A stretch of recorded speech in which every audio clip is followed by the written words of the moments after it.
Perfect. In 5, 4, 3, 2, 1. You are watching the Sister Success series by Onwards to Freedom. My name is Tiffany Largie. I'm the founder of Onwards to Freedom, the president of Do the Damn Thing, Inc., and I am thrilled that you are here. We are in the midst of our Sister Success series, and today I'm interviewing Jerrica Dodd. You know, I've actually never done this before, but I said to myself there were so many pockets of crazy wins and crazy, visible, clear path. How did she do the damn thing? And I'm like, I cannot flipping keep this stuff to myself. I'm like looking in side of this world that is happening. I'm like, the rest of the world needs to learn, see, and be a part of it, because success leaves clues. And I know for a fact, yes, there are different strategies developed for each and every woman in our community, but it doesn't change the fact that they've all taken the similar path to success. I hands down know for myself that I would have just done anything to have been able to watch and see this level of possibility in my world. 16 years ago, I'm putting Jada Maya to bed hungry all the time. I'm flipping pissed off like 28 hours a day. I have no clue where dad is. I don't know how to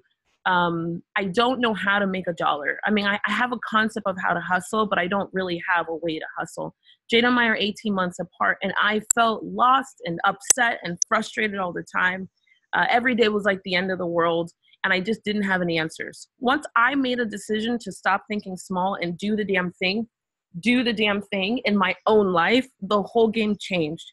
And specifically in owning my story, I want to be transparent. My whole world changed, and I went from being this angry, pissed off, frustrated single mom to building a handful of multiple six-figure businesses, and then going on to build a multiple seven-figure business, offline, brick and mortar, no online course, and with no online funnel. What's important for me now is that 4.5 years ago, I walked into this industry, and I didn't really have a want or desire to teach or to be on stage as I am today, or to do any of this. I just saw a problem, right? And sometimes we see a problem when we want to solve it. At that moment, the only problem that I saw was amazing men and women across the globe who were fighting for their dreams, fighting to save their families, fighting to save their mental state of being, looking for change inside of their communities. And it was like they were walking into rooms, virtual rooms and physical rooms. There's only one of two things. One, there was someone making 30,000 teaching the other person how to make 150. And I was like, wait, what? That's stupid. And if it wasn't that, then it was someone who had never really owned a business, but they got killer at marketing, and they just decided, and I say marketing, branding, and they created a brand, and so on, so forth, and dun, dun, dun, dun, we're in business supposedly. And now we're qualified to teach other people, ? So I was like, you know what? I may not know a thing about coaching, but damn it, I know how to build businesses from scratch with no credit card, with no loan or any fancy branding or any of that stuff. And fast forward, since selling my store, we have now helped thousands of people around the world, tens of thousands of people around the world. We have many of our family members that are doing the damn thing in their own life. And more importantly, we're headed to the front lines of helping those who cannot help themselves, standing in the gap for those who cannot help, who cannot stand up, and taking our stories and our voice to a new level. In a moment, I want to bring on Jerrica Dodd. And I kind of say that because, man, I have, it's so neat for me to watch what happens when you just trust the process. And in this particular journey, as I bring on Jerrica, she's not just trusted the process. She has literally walked through the mother flipping process. And originally when she came into my world, she is our clear avatar, meaning she's just a dreamer. You cannot try to box her inside of other types of pieces, like her background or her education or her family or the color of her skin or her age or her marital status or children, none of the above, because that is not who I'm after. I'm after the dreamer, the person who knows that they were meant for more, and they have gone to other places. They have looked inside of, whether it's religion or inside of personal development, they just looked for answers and people, and they haven't gotten some, and they've gotten some great notes and quotes and fantastic things like that, but they really haven't actually made the progress. Because that was me. Jerrica, I don't even know. I'm so excited. I'm like, because I know one thing's for sure. If you take notes, if you listen to what she said, I'm going to ask her key questions around her moving across the country, making a decision to choose her, move across the country, pursue love and laughter every day. Right before we came on, I asked her a question. I was like, yeah, it's 4 closes in the last 30 days at a multi-$1,000. And I said, and she was like, no, it's 6. And I was like, you know what? Let me just stop asking you questions and let me go ahead and get this started, because I got schooled very quickly. But then I also realized that doing the damn thing is so much more than just making a decision. It's choosing you. All right. So Jerrica, we're going to get you on. We're going to get you on. Let me see if I can do this. We hear her, you hear her. Jerrica's voice and laugh is so contagious. It is. It's so contagious. I love it. All right, let's see. Let's see if I can do this. Ask to start video. All right, it looks like I've done this. And dun, da, da, da. I know, it's just so exciting. You see how the train, I had to bust out the train for you. You saw that? Yeah. That was a right-sided train. That's the 90s. Some of you will catch it. Some of you won't. I got it.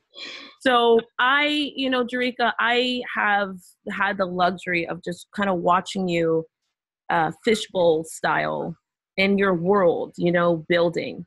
That I feel like that's it, building. And, there are some people who make a decision for themselves and then they walk. They walk towards taking action. They walk towards the final destination. And you didn't. You didn't walk. You have ran, galloped, backflipped, cartwheeled, and skydived. That's the best way for me to put it. I gotta tell me, I'm gonna do something a little bit different here. I want you to just take a couple of sentences and just walk through your background. Who were you a decade ago? What were you doing? What was life like? I'm gonna back up into your story. Mm-hmm. So a decade ago, really seriously, right on a decade ago, I was newly married, and I was in the middle of my career in the pharmaceutical industry, and I was definitely what most would consider to be quite accomplished. I was a decade ago starting to begin my service in church ministry, and so that's what was happening for me a decade ago. Mm-hmm. Okay, so newly married. She was living in Churchland, and because Usherland comes next for me, and so she was living in Churchland, and I get that. I grew up in the church. I served ... And then you were also in the midst of serving everybody. Yeah. ... Right? Because that's what happens, right? So we don't even realize it. I say that's what happens, but that's not what happens. We don't fall into it. That's literally the story. Yeah. It's not like we just stumble into serving people. We're literally like this. And then we become accustomed to it. And then we have parts of society, whether it's our culture or our family or maybe a spouse or a friend, that shows you and says, hey, yes, this is what you're supposed to be doing. Because that's what we're doing. And this is what we kind of just do. And what's so neat for me is that fast forward, there was a point in your journey before we get into all the cool things, like you floating across the country. There was, because I'm literally like that. I am, that's the truth. Mm-hmm. At what point, forget the action that you took. What point did you go, I think there's something more out there? What point? Well, there was a series of events in that my health became front and center for me. And in that, when we back up that 10 years, I was in the midst of the fight for my health and didn't even realize it because I was so focused on taking care of everybody else and making sure everyone else was happy that my health was slipping between my fingers, literally. And so I liken it to that game you play at the fair, the whack-a-mole game, where you have that mallet and you're doing like this, like that.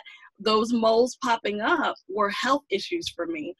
Urinary incontinence, fainting and carpet burn because I fell so hard when I fainted, not being able to walk on one of my legs, like all kinds of just, stuff that just came out of left field year after year after year. But even though I was trying to whack the mole and, okay, get a prescription for this, okay, see a doctor for that, my health was still slipping through my fingers because I was so focused on. You were putting Band-Aids. Yeah. Quick fixes, Band-Aids, temporary. That wasn't the priority, because the priority was making sure everybody else, the job, the spouse, the church, everybody else was happy and satisfied and they're taken care of. And so I was just slowly disintegrating, if you will, my health. That's so real.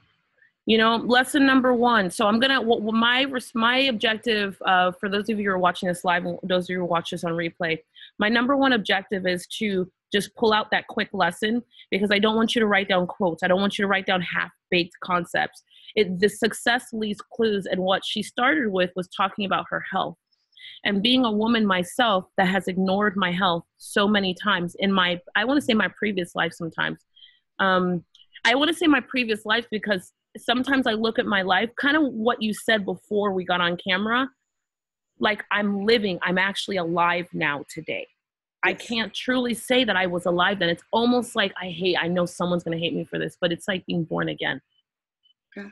And it's like, it's being born again in a way that it's like, oh, I'm here, good or bad for the moment, good or bad for the day. It's like, I'm here and this feels good. And I'm aware, I'm self-aware, and I am first. I matter. Wait, I'm in the equation. I'm in the equation. Shit. Whoa. And that moment in itself, I'm telling you, for a woman, good or bad, whether things are flying high at that moment or things are on the ground, that feeling of ability to just have self is like a drug. It's like amazing because it feels so good. Because it, for me, it almost, when we don't have it, we're in pain emotionally and spiritually. And that drug of being self-aware, and I don't want to equate it to a drug. I know Tiffany Largie is not saying drugs are good, but clearly we take drugs at times to relieve pain and to change our state so that we get to a desirable state. Yeah. And for me, I can remember years and years and years. I don't think I've ever shared this with you, but I had pancreatitis. But before all my other exciting things that have happened, I've had surgery so many times. But there was one particular time where I was so focused on trying to figure out what was going on with my ex-husband. So trying to figure out, how do I just get you to stay put? How do I get you to, to be present in our life? And he didn't want to be. And he made it clear he didn't want to be. But I remember holding Maya. Maya must have been maybe 4 or 5 months old, and I was into my apartment. And this particular day, I just visualized me like this, standing like the world is coming to an end. I can't believe this. We barely have any food. I can't keep a job. And it's like this. And then I faint with Maya in my arms. Oh, wow. Because yes, I faint with Maya in my arms. She's 6 months old because I had the symptoms. So just like what you talked about a moment ago, I had experienced a ton of different symptoms, and I had insurance at this moment. I don't know how, but I physically had insurance, and I was band-aiding. I was so focused over here on this whole thing that really, one, didn't matter, didn't even include Tiffany Largie. But yet I was over here and I'm fainting, but I'm fainting like I had to be rushed to the hospital kind of fainting. And I think about that so much. As you said that, I think about how as women, we're not even in the equation. And it's almost until like we're right near death, where we're like, wait a second. Was I supposed to do, 8 months ago, 2 years ago? I have been suffering for a long time. I've been in pain for a long time. I really actually thank you for starting there first, because we haven't really talked about health at all in this Sister Success series. Yeah. And it's the baseline, because we serve and we just deteriorate physically, emotionally, mentally, spiritually, and then financially. It's all of the areas. You nailed it. All right. And you So know what? The people, when you're doing all that giving and giving and giving, and the people that are taking, I think you even secretly like hope, like they'll say, you know what? I've taken enough. You need to take time for, but that doesn't happen. that Like never happens. no one ever says, you know what? I have used your talents and skills and ability enough. You need time. That's just, and so you're waiting kind of secretly, like maybe they'll realize it doesn't happen. You know what's so funny you say that? Because what ends up happening to us is that we begin to get bitter and we don't even realize it. We're angry on the inside, but we never dare tell anybody. It reminds me of, you know what's a great example of this? Kevin Hart's Night School. Did you see it? Yes. Okay. So in Kevin Hart's movie, in the movie Night School, the woman who is Christian, who has her children right out of high school, okay, and every moment she starts by saying, which I think that's my favorite part of the whole movie. I just saw it 2 weeks ago. I'm so late to the game. Just forgive me and feel sorry for me. Like, it's fresh in my mind. But she's asked a question and she automatically starts by saying, yeah, everything's great because we have 3 beautiful children and praise the Lord and whatever else she says, right? Yeah. And I love the fact that they casted that, and then more importantly, they wrote that into the script. I don't think I've ever seen anyone do it, but it's such a great visual of the reality of how we live this life, especially in the arm of religion or belief or doctrine or systems where we're trained to just say, yeah, I'm perfectly okay. Everything's great. I love my children. I love my life. Praise the Lord, whatever it might be. And I'm like, man, what would happen? It's like inside of that, we then also say, I love serving, I love giving, but we don't want to finish a sentence and say, but I'm really waiting for someone to serve and give to me just once. It would be awesome to feel what it would be like, because I'm constantly serving other people. And then when I go home, I'm actually really alone or empty and sometimes sad and questioning who I am in my faith. I loved that. And I love the fact that you're 100% right. It doesn't happen. We get angry. So now we're serving and giving. We have anger creep in. We go from 41 to 43 to 44 to 47 to 52 to 59 to 63. I'm telling you, I have women who have walked into our events and they're 70, 71. And my lesson to myself, this is something I did not know before I started teaching, is that it's independent of age. That feeling for a woman just it stays with us. I believe, I'm going to tell you the truth, I actually believe that it went away for you at some point. I thought that when you got older, you just stopped needing love, or you just stopped needing those kind of things. I know it sounds stupid, but I believe that with every fiber in my body up until about 6 years ago. Probably right when I made my own transition, but when I started teaching, and my first year and a half of teaching, I saw maybe, I don't know, 10,000 people live. And I was baffled by the data that I was holding. I was like, oh my gosh, you feel the same way and you're 63? What? You feel the same way and you're 71? What? Like, it was actually like I thought that it left, but it didn't. And my aha was that it doesn't leave until you deal with it. Yes. And it doesn't leave until you own your story, which then is why I was like, oh my gosh, the whole world has to own their story. You can't die like that. You cannot die. This cannot be your whole life existence. And then, so, all right, let me get back to this. So you live in Usher land, you have your citizenship there, and then you're like, okay, I am, was it something hitting the fan? Did you absolutely end up in the like, what happens where you're like, you know what, I'm gonna pay a little more attention to me? Well, my health, back to my health again. My health had to make its way front and center until I realized that I had to deal with it. I could no longer put Band-Aids on it and hope that it would just work itself out or over time resolve, or this is just a function of getting a little bit older. My health came front and center when, tumbling through 13 years of these crazy random whack-a-mole symptoms. After 13 years, I decided to get the right people around me for my health. Like I obviously don't have the right doctors. And getting the right people on my healthcare team to ultimately sitting in front of the neurosurgeon, and he says, you need to have brain surgery, just as emphatically as I'm talking to you, like there's nothing else to do but this. And I think about that conversation. I was contending with myself because I'm thinking, you know, while all of this was unspoken, in my mind, I'm like, you don't understand, Mr. Neurosurgeon. I'm supposed to take care of everyone else. There's no way that I have time to go lie down on a table for you to take care of me. There's just no time for that. So I think about like the stance I took and the attitude I got when I said, well, what happens if I don't do it? And, you know, he's looking at me like, I don't need brain surgery. You need brain surgery. And Right. he says, you'll be paralyzed. And I mean, and he's standing there looking at me like, I'll wait. And I'm saying, no, but I don't have time. I mean, my mom is ill, you know, has some mental health challenges and she needs me. And like, there's just no time. I started a new job. And I said, well, you know, this is March of that year. And I said, well, you know what? The company has a shutdown in August. So maybe that'll be a good time. Maybe that'll be a good time. And then I asked him this crazy question.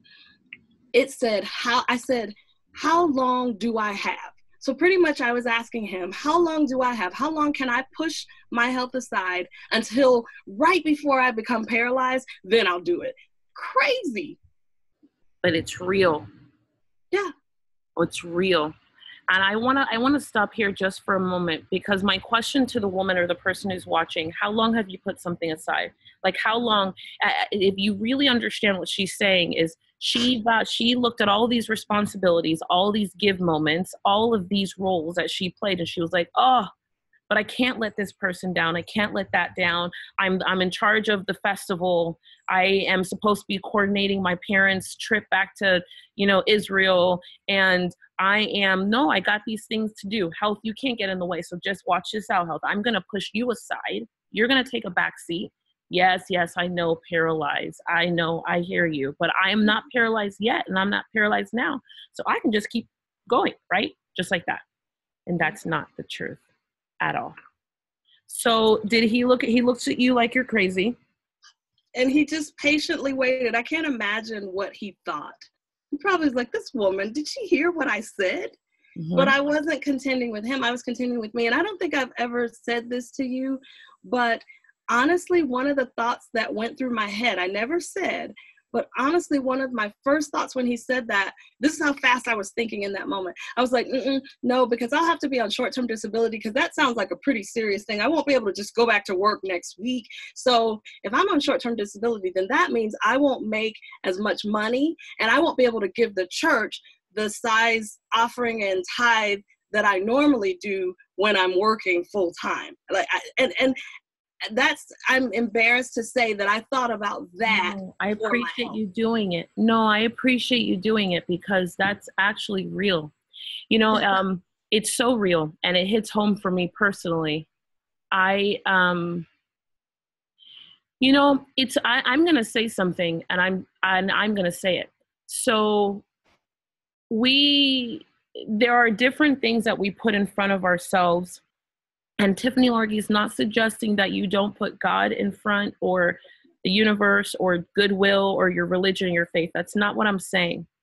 But it's almost illogical to believe that God, universe, all of the above wants your health second, wants you second in the equation that we give.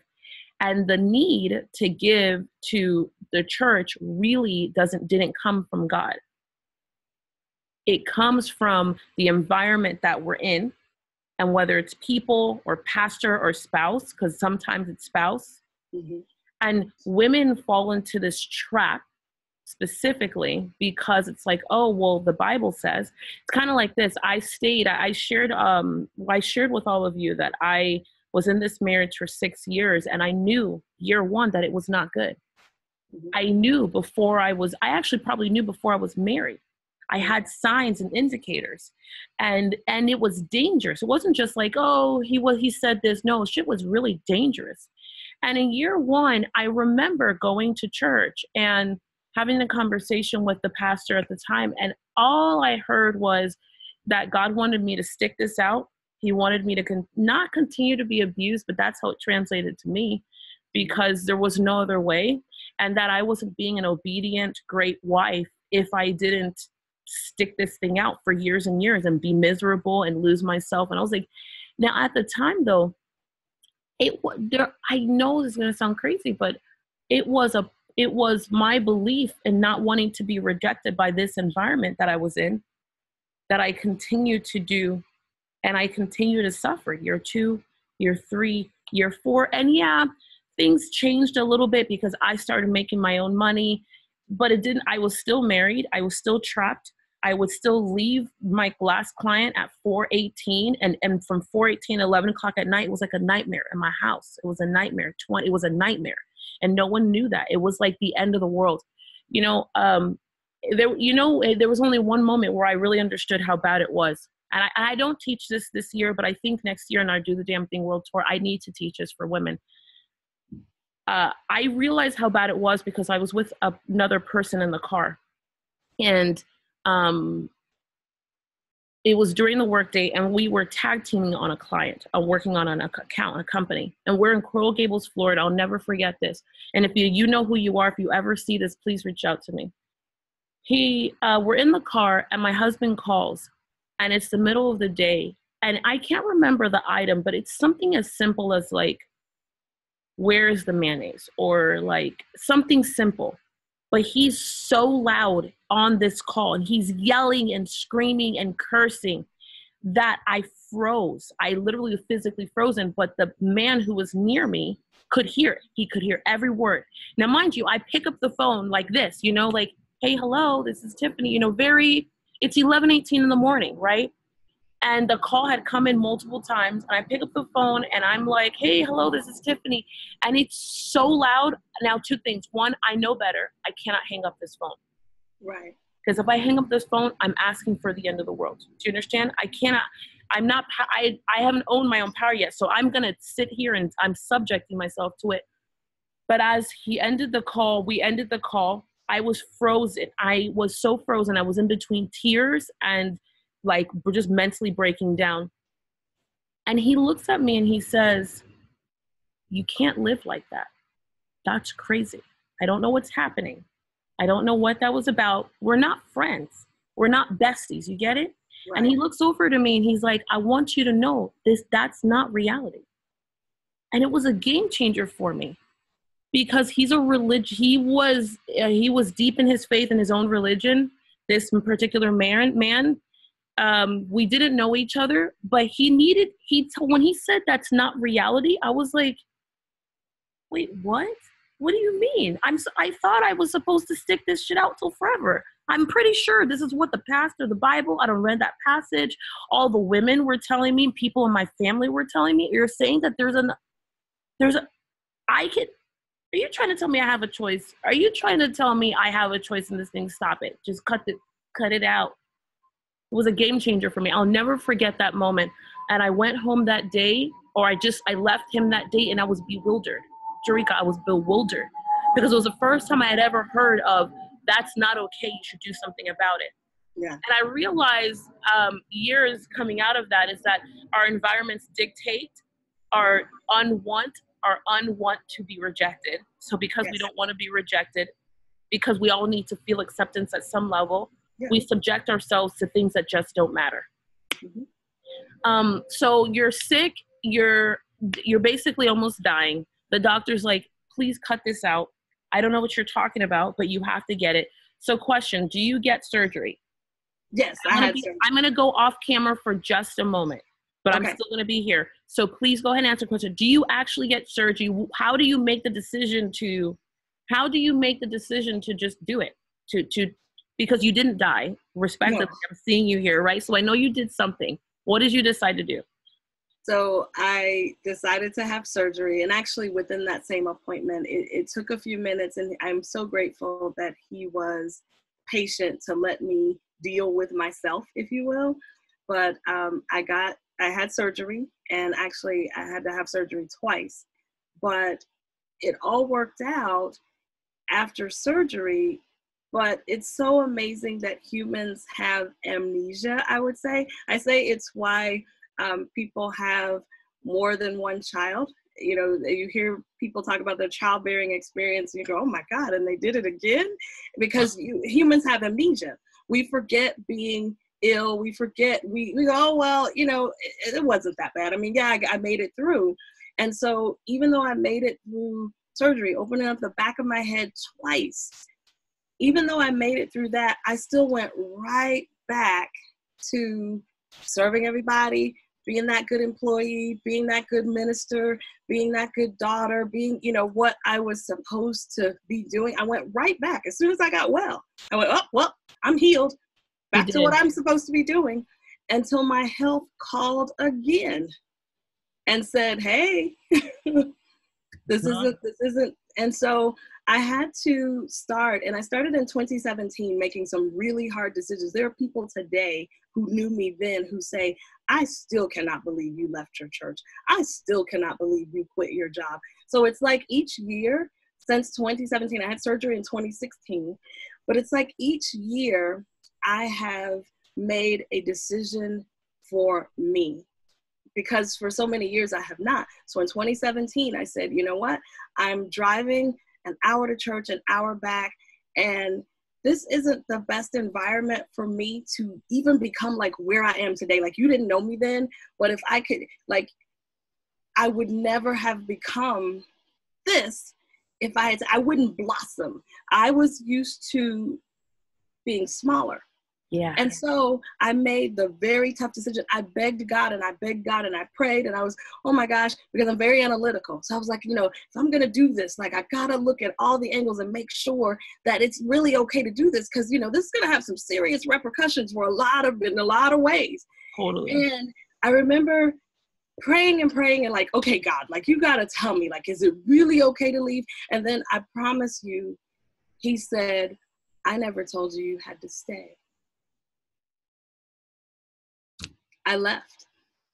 Short 6 months later, 8 months later, however many months, next year, the job was next.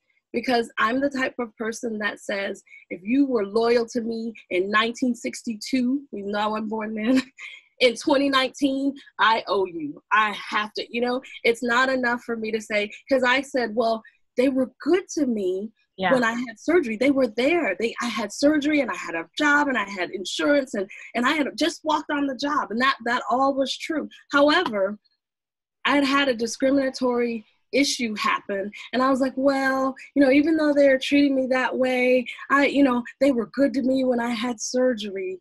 Well, that all went out. No. And I remember saying, I don't make me a priority. And I was being asked about guys. And I was like, oh, I meet guys. I meet guys all the time. I said, but they won't commit. They won't make me a priority because I don't make me a priority. It was like I had this V8 experience. Boom. Yes. Did you hear that? I want everyone to hear that. They don't make me a priority because I don't make me a priority. Yeah. You can't ask someone to do something for you if you don't do it first for yourself. Period. End of subject. Yes. Yes, Jerrica. Yes. And so all of a sudden I'm in this conversation about, you know, men and I was like, I don't care about a guy. I'm going to make me a priority. So I left, and the person that was, you know, running that retreat that weekend, she was like, no, wait.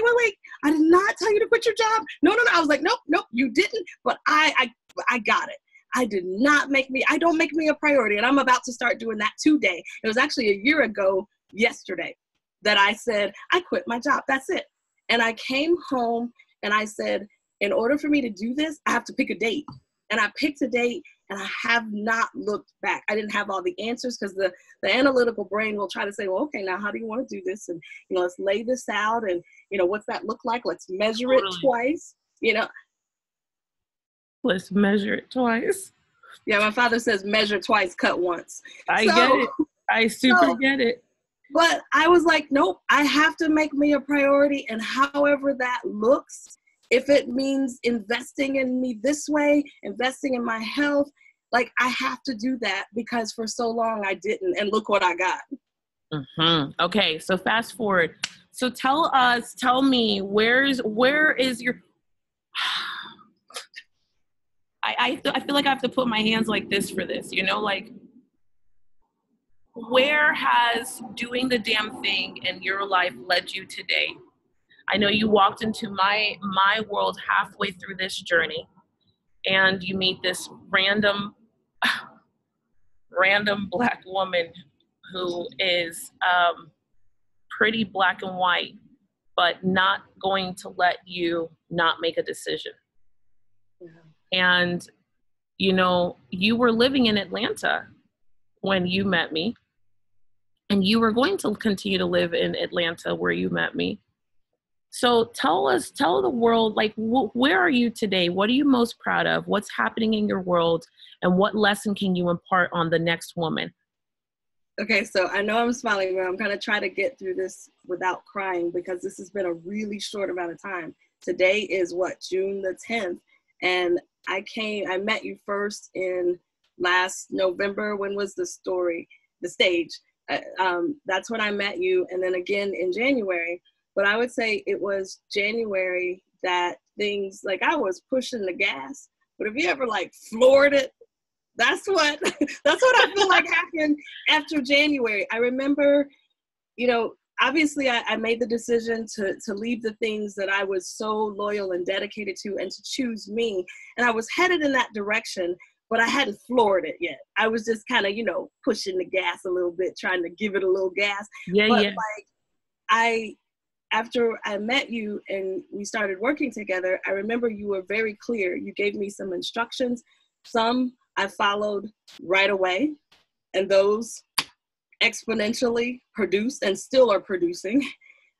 Some direction you gave, and I was like, I can't do that. And I tell people, because I've even told you, you were right, and I was not right. And like, I got around to what you told me to do, but oh my God, if I had done it faster. Well, so what has resulted? Number one, my health is more of a priority than it has ever been. Like I found a woman to help me because I knew my posture was off and that was going to cause problems down the road. So I was like, let's work on the posture. Like I have the space and the time to do that now. Two, I never before you said, do you love living in Atlanta? I never before had thought of moving. I was just gonna be here, not because I felt I had to be, but this was just, you know, this was good enough.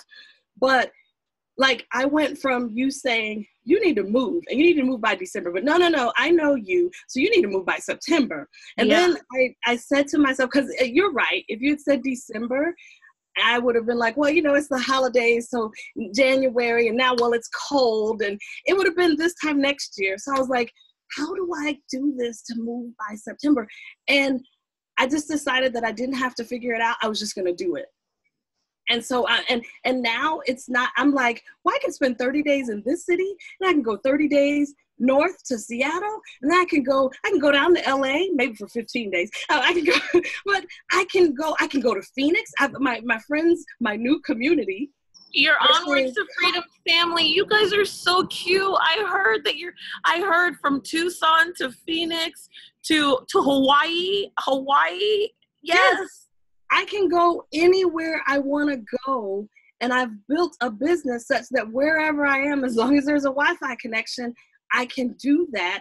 Like this whole coaching thing wasn't in my purview. I must have mentioned it. You told me back in December, and like it's, you know, you said 4, and I said, well, it's actually 6, and I'm like all these things. So now my dream is to have. I want to have a place to live in the 4 corners of the United States. I'm not so partial to the Midwest. I've been there, done that before. So I want to have a place in the 4 corners of the United States. We already got the South covered. I'm headed to the Northwest to check out the land and see. Yes. And and it's not about having a house. This is not about material things, but I want to have a community in all of those places so that no matter where I go, I have connection. Because I mean, back in 2014, 2015, I was like, you know what? I want real relationships. Like I can't deal with superficial, like I want real. And I feel like that's coming. You saw my post about me and Jagisha last It's week. so funny you say that. I stole that picture. I saw it. I said, that is so cute. Yeah. You guys are like two peas in a pod. And this, I was like, you see that? I was like, oh my gosh, that is so doggone cute. That and was it's from so January. real. Yes. But it's so real. Yeah. And it's, and I see that, and you know what it did for me. It's like that kiss. Some people will understand it, some people won't. But it's so pure and it's so real, and there's no filter, and it's like it feels so good to be loved. It feels good to be able to be yourself and not have a filter or a facade, or not have to fit this criteria, that criteria, or there's an idea of how much money you make, what kind of car do you drive, where, how much do you pray, how often do you pray, do you tithe, like all of that goes out the window, and it's like heart connects to other heart, and that magic. And when I saw that picture, I said, I remember how afraid I was to tell my own story, and to face myself. It's the truth, to face myself, because I had been 6 figures, 7 figures, trial, tribulation, sickness. And I felt like I was in my own mental hole, because it's like, do I really tell my story? But nobody wants to hear about this story. And then it was like, but if I don't tell my story, then how am I going to find the other people who need me? And I was like, well, everyone's telling me about this online build a funnel thing. And I'm like, I can't fool with that right now. That just seems like too much flipping work. And I was like, well, where I'm from, we're going to have a shot of rum, and we're going to sit and hug and laugh and love. And I was like, well, I'm going to take that to the stage. And, I look back and I think of this moment. This moment means so much to me. And I haven't gotten by it, but it's on my own phone. Because it means so much to me, because you both are from 2 different worlds, 2 different colors, 2 different backgrounds, 2 different lifestyles, 2 different lifestyles. This is so important. When I started telling my story, I had a lot of great advice and I mean great advice because they meant well. And that told me that I could not make this happen. That this would not happen. Not real. And we need to have 2 women who have children, 2 women who are married, 2 women who are empty nesters, or 2 women who are single, 2 women who are LGBT, 2 women who are, in order for me to create this. It's fascinating, because inside of our own willingness is so much greatness. And I remember, you guys are lucky because you have a community to sit inside of. I did not. I literally just had me, myself, and I, and even my own husband, like my own family was like, this is crazy. Do you realize this is crazy? Do you realize this doesn't make any sense? Like, do you really do that? And then I started thinking about, once I start telling my story of going to bed hungry, people are going to be like, wait, what? What was happening? You were abused? My ex-husband's still alive. His family's still alive, right? So I want to be transparent in this, because it's so tough. It was so tough for me to make a decision, because here's a lesson. You can't tell part of the story. No. I could not tell part of the story. I had to tell the whole story. And at every level, you have to continue to allow the story to evolve. And for me, one of the reasons why I took an entire year to sit and to not produce a 3-day event was not because we didn't have the time or capacity, but I knew that I needed to dig into. So I have told the story as it relates to the business, right? And my need to produce a business. But my lesson last year was that my story starts because I'm a woman, and all of the challenges and things I went through as a child, as a teenager, my early 20s, right? All of the things that molded and shaped me. And there are pieces of that story that people hear, but I have not been reluctant to tell that story or to walk into that story. But I said, my God, I actually need to go way back. And, even as far as the Me Too movement, I realized with all these pieces, I was like, you can't tell part of the story, Tiffany Largie, because you tell pieces and part of the story, there are people who are going to miss out. Yes. And then I won't really help the other person who really needs, because they need my whole story. They need every piece of that story, because in those pieces, they see themselves. inside of where you told your story, where you talked about, I was worried about tithing. It's not really about tithing. It's about that commitment to the church or commitment to the organization. The organization is here and we're here. And all we are is we're a tool. We're just a tool. We're not actually an item. And I think, who said it best this week? I think it's Dodd. Mm-hmm. So Dodd Wiggins talked about being a tool instead of being a human inside of the organizations. Mm-hmm. And I said to myself, yes, that's exactly it. We're so much more than just a tool. We're humans. And as I think about the many women who suffer in silence, who don't leverage themselves inside of the things they want to build, and they're not encouraged to love themselves first or more than the other things in their world. It is people like you who will change the games, Jerrica, for eons and eons to come. Your willingness to show up, your willingness to face whatever truth is in front of you, your willingness to acknowledge, I started, before you came on camera, I started by talking about how you just run. You do X and you run. Jerrica, I share X with you and I say, hey, Jerrica, this is what you need to do next, period, end of subject. Some of them you did right away, and the others you went, but here's the end result. You did them anyways. The end result, when I look at your success, for me, I'm like, wow, 6 closes, multi-thousand, less than 30 days. You built, now you're speaking, you're on the front of magazine covers, you have people beating down your door, you throw up something on social media, you have 200 likes, like the whole world's just in love with you. The whole world's just in love with you. We just love you.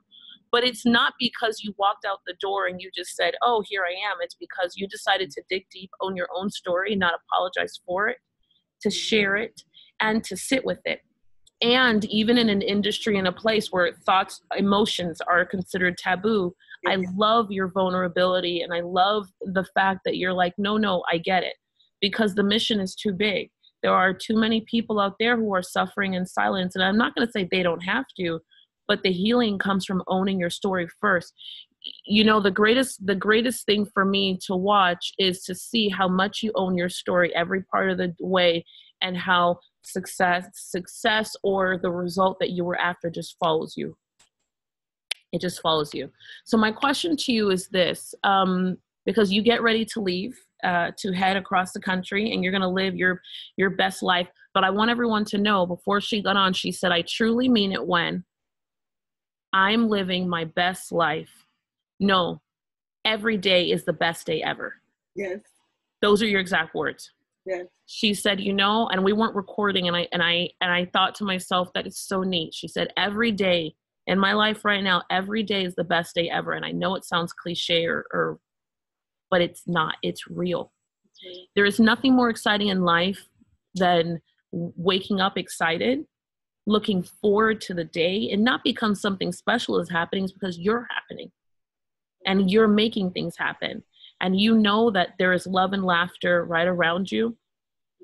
I don't think there's anything more exciting. And I've shared this for years now, where people say, how do you have so much energy, Tiffany, to do this? I'm like, because honestly, I love my life. I don't know how else I don't know what the other answer is. And I don't love my life because there's certain money in my bank account, or no. I love my life because I'm surrounded by so much love and laughter inside of this Onwards to Freedom community. I see people who are, you have no idea. I see people who stop me in random places and they'll hold up their wrists. I don't have my bracelet on now, but they'll hold up their wrists and, or they'll have this, but it's not because we're sharing something. It's because we're in the same family. Yeah. And the family is not based on an avatar or color of skin or sex or any of the above. It is 100% here. And here, heart is to me, it's the greatest element that's on the planet. Love is the greatest element. It is tied to our souls and our spirits and everything that allows this planet to fly, the good and the bad. And I am grateful for it. Jerrica, if you had one thing to leave with your fellow sister where you said, hey, because you've really done the damn thing. There are pharmacists and people who are beating down your door. You have taken, and I want everyone to know, she has done all of this without an online funnel. without some great, let me actually take a moment. Let me take a sidebar here. Without an online funnel at all, without some great digital marketing behind her, without social media gurus or herself spending hours and hours on social media, because that's not it. Hands down, she is using herself, her intellect, and her willingness to connect and to connect the dots. And every day she does it, but she does it consistently. That's the other part of this. I've got to highlight it. She does it, but she does it consistently. Yes. Yes. Okay. So now if you had one, actually, we're going to let you need to give us three lessons. Yes. 3 important lessons that you say this is attributed to my success in the last 4 months. One is I had to start with dreaming.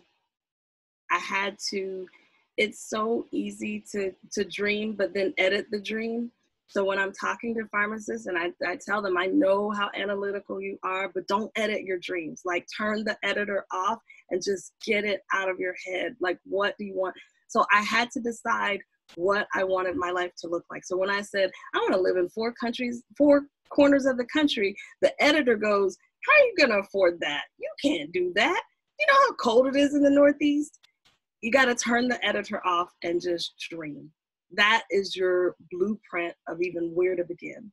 I don't know how, but I know that those dreams are not by accident. It's what my heart wants. So 1, I would say dream. 2, I have decided that for the remainder of my professional career, how long that is, that I will have a coach. The thing that I have appreciated most is that my coach can see farther than I can. And I've learned to trust my coach and therefore trust myself. And that I know that she's not going to do anything to harm me, and that she's probably thought 10 steps ahead of me. So when she says, do it, do it. So dream, get a coach, because they can see further. You said about 3 weeks ago, I see 10 clients in the next 40 days. And since then, 5 have happened. Like, I know it has barely been that. I mean, and we're only maybe getting close to 21 days. Like, I'd have to go back and see exactly but we're nowhere near 40 days. And so I have a total of 6. But since you said those words, so I'm like, keep speaking. What do you see next? But I'm grateful because one of the things that having a coach does is you're able to believe it and stand in the gap until I do. And I'm grateful for that. To have someone, and that's what I tell the people that I'm coaching. I believe that your work is superb, and I'll believe it until you do. Because I haven't even seen it, but I know it's superb. And so dream, you need a coach. And then I would say that life still happens. So no matter what you see on social media, like, I have the same challenges. Life is still life. Totally. But what I've learned is that to be in whatever moment I'm in. So if it's talking to you, I am just so excited to be right here talking to you or whomever it is that's in front of me, and to just live my life, because this is it. This is the journey right here. Like, I'm not getting ready for this is it.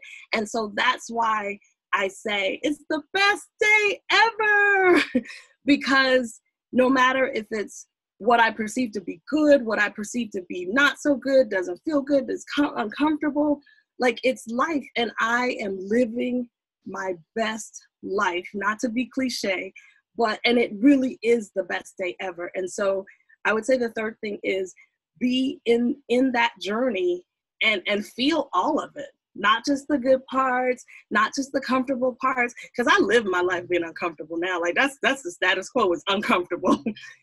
But that would be what I would advise. Okay. Okay. I hope you took those notes. All right. Last but not least, for someone who has not walked into our community yet, someone who has not dialed in to, and I would say Freedom 52, but this is not just about Freedom 52. Freedom 52 is a baseline. You've worked with us in other capacities, but you started by coming to a live event. Someone loved you and said, hey, I think you should come to this live event. This is not like anything you've ever seen before. And this is not just another 3-day event. And you were like, okay.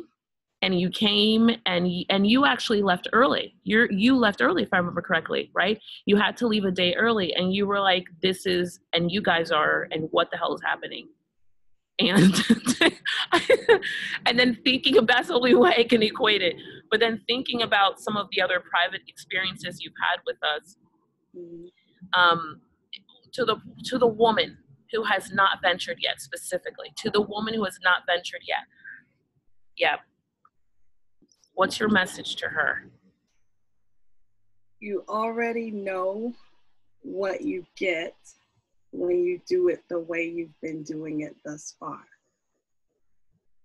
You should really try something different, whether you understand it, whether you can explain it, whether you fully get it.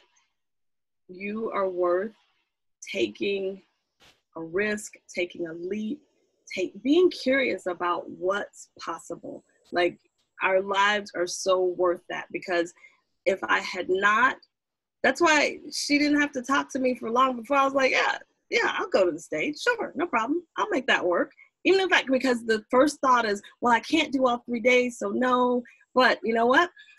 What I can do is 2 days. So, and come in on a red eye to be in a seat at 8 o'clock here in Atlanta, it was worth all of that, because that alone has changed in such a short amount of time my life exponentially. So it was worth it. And when I know that when people come and offer you things, because she didn't have to. She was like, no, you gotta go. She was adamant about it. Yeah, hands down. But she didn't have to. And all you needed to do was trust that moment. I was like, well, yeah, I know you well enough. I don't think you would like call me up on the phone and offer me something bogus because you were out to get me. So sure, I'll go there.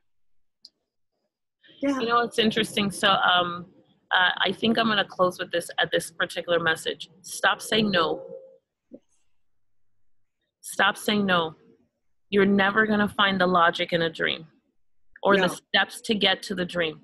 There is no logic. It does not make sense.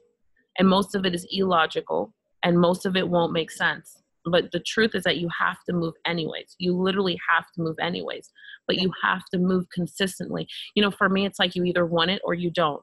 And in this particular moment, my message to that person, so whether you're watching this live or you're here with us on replay, I'm going to say this: you either want it or you don't.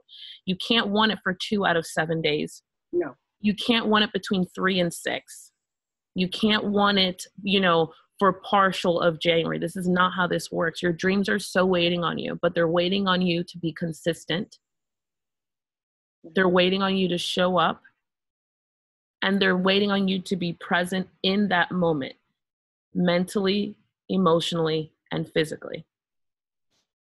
Jerrica, I am thrilled and excited that I've had the opportunity to spend this time with you. Thank you so much. Thank you so much. Hands down, I adore you and I love you, and I mean that every fiber of my body. I cannot wait to watch what you're going to do over the next 6 months alone. Are you kidding me? You're going to be on the flipping West Coast. You're going to be doing the damn thing in a whole nother way and taking the world by storm.